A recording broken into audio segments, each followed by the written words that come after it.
Hello, everyone, and welcome. Thank you for joining us. Today, we'll be talking about how to build financial resilience to weather uncertainty with strength and confidence. This is one of 4 short webinars that SAP has organized to address some of the top issues that are facing small and mid-sized organizations in the current pandemic. I am your host, Timo Elliott, and I would like to welcome one of my colleagues. Christian, please introduce yourself. Thank you, Timo. Yeah, my name is Christian Nich. I'm heading up the solution management team for treasury and working capital management. I'm based here in Germany. Joining you today from beautiful Heidelberg, and yeah, thanks for having me. So to kick things off, we're in the middle of conducting some research with Oxford Economics on small and mid-sized companies, and we took the look at data from financial managers that we've already received in March. So it gives us a snapshot of what they're focused on now. So Christian, is there anything interesting that jumps out to you from the numbers that we've received so far?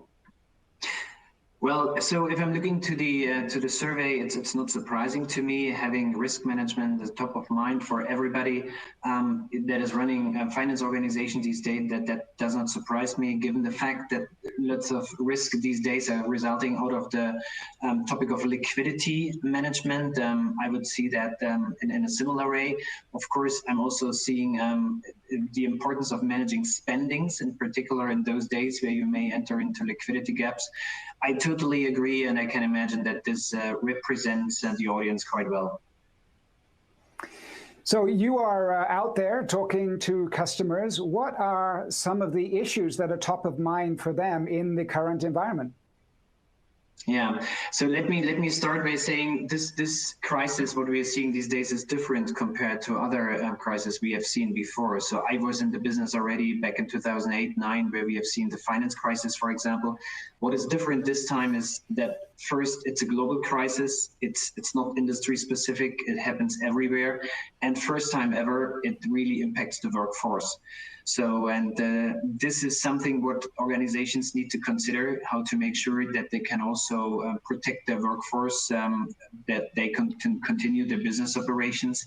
At the same time, many or large portions of the organizations we are dealing with, they move back to home office assignments, so people are working remotely. They need to have the right systems in place, which is a challenge for many organizations these days. Second point is for sure being the most important aspect within finance organization. Cash is king. So everybody needs to get the right insights on what their positions look like and how they can maybe manage the current situations to get better insights. Working capital management and cash flow management is also a very important topic to understand. What's your accounts payable look like? What are your receivables? And how do you manage this kind of balancing act? Then the other option, the other point is around operations and logistics, because this is, of course, the lifeblood of a company, that you need to make sure that this can go on and that you can, deliver according to your commitments. And last but not least, there is, in an ideal world, you would have also the possibility to analyze certain cases, to have a worst case and best case scenario in place. So that would be my point of view, how I would see the current challenges represented in the mid-market. Thank you, Christian. So let's get to the heart of today's session, which is, what is it that small and medium-sized businesses can actually do to weather this storm? We've seen that there are some familiar challenges, but also some new ones. We're clearly in an unprecedented era. What are some of your recommendations? Yeah, so let me talk about that. And I would start with immediate actions, right, which are happening typically in almost every organization we are dealing with. So what many organizations has hit at the beginning was that they were trying to figure out the most important information which they need in order to understand the situation and also a potential impact of the ongoing situation. So that starts with getting insights, for example, into your liquidity situation, and that means typically for the entire organization. So you need to get a certain understanding what kind of bank accounts I'm dealing with, what kind of information do I receive from the banks in order to update my cash positions, and how can I consolidate that across currencies and sometimes even countries, depends a little bit on the organizational setup of the company. How can I bring that information together into a so-called cash position worksheet? And this should be as much as possible up to date.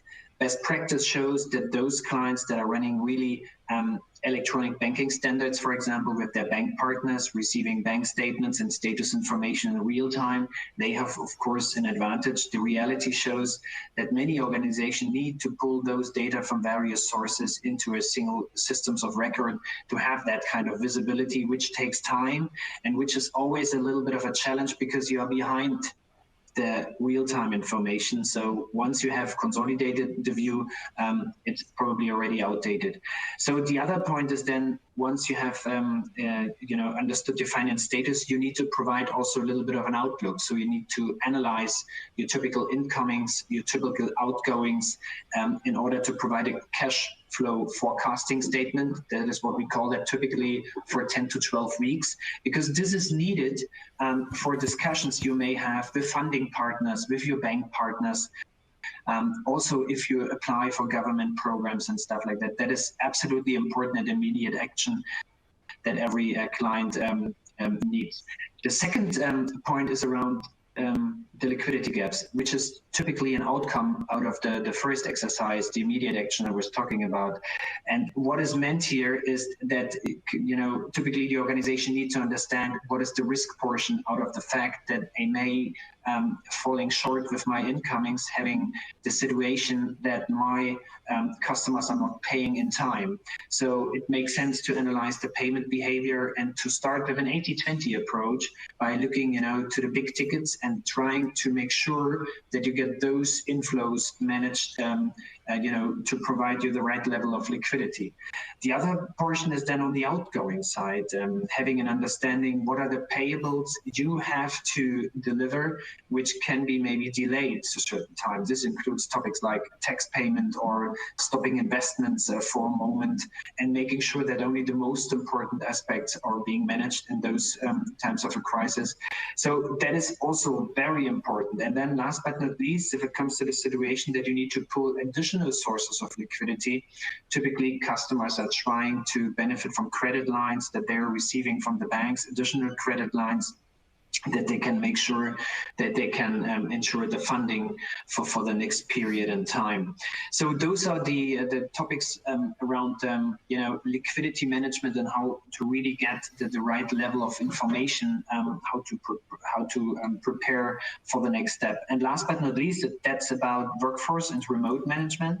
Of course, you need to make sure that you have business continuity in finance departments. And this includes topics like payments that need to be approved. They need to be signed off. You need to have a communication channel to your bank partners that you can make sure that salary payments can go out.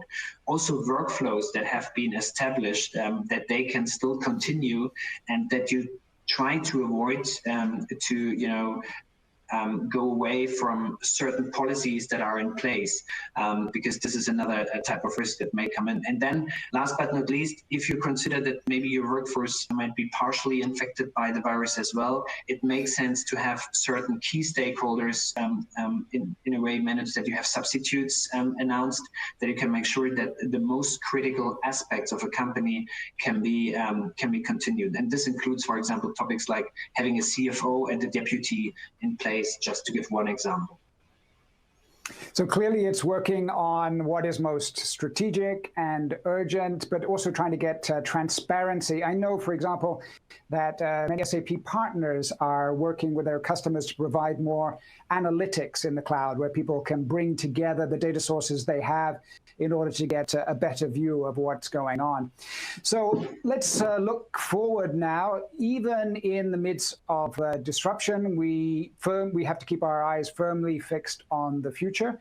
Even in these difficult environments, there are always opportunities that we should take advantage of. So what are some of the things that companies can be doing to prepare for the future, Christian? Yeah, thank you. Yeah, definitely. So what we are seeing already right now, we are already some weeks within the crisis, right? In particular in Europe, where everything started a little earlier. People are already preparing, or organizations are already preparing for the next phase. And for those that have really worked hard to cover the most immediate actions, and which was really time consuming and required a lot of, people being involved to consolidate information, they understood already that there might be the need to really invest in, in a transformation strategy that would help them to benefit more from digitized services. And this I would like to classify in three areas. One, people. I think it's very clear, in particular in these days, where the one or the other company is being impacted by the fact that workforce cannot go to their office environment and they need to work from home. You need to have digitized platforms in which you can allow people accessing the right level of information, having the possibility to exchange information, running finance processes, without any manual processes, ideally. So this is something which is absolutely important. Second, on that people topic is, of course, the fact that once you have those systems in place, you need to make sure that you have right level of authorizations and access control, that you can manage also the organization in a way that you're not being impacted by fraud cases. So that's at the same time quite important. And then today's business applications are having a simplification aspect. They're providing analytical dashboards. They're really providing you the information at hand in real time. And this is something what many organizations have identified as room for improvement. Point number two, organizations and operations. I think many organizations will reevaluate the setup, in particular when it comes to centralization of services, having dedicated departments that are consolidating information, that if something like this happens next time, that this is being reflected in the right way. Of course, also the need of reducing manual processes, which are maybe not digitized at the moment, which are causing some trouble, in particular during the crisis. And last but not least, also revising the funding strategy. Maybe the funding strategy has not worked out during the crisis, and you need to reevaluate that and improve that. That's point number two. And last but not least, number three, systems. Of course, there is the full understanding these days that establishing a central system of records makes a lot of sense, and I think that's a learning what many customers have done during the crisis. And then centralization of information is one piece, but then having the right level of applications on top that are supporting your business processes, it's certainly the second point where we can really focus on automation capabilities, having monitoring in place that you can really focus on exceptions only, and that you get alerts for most important topics, that you can free up your resources for more strategic tasks and to support customers and clients. Thank you for listening in. We hope you found this information valuable. It's a challenging time for all of us. SAP and our partners are ready to assist.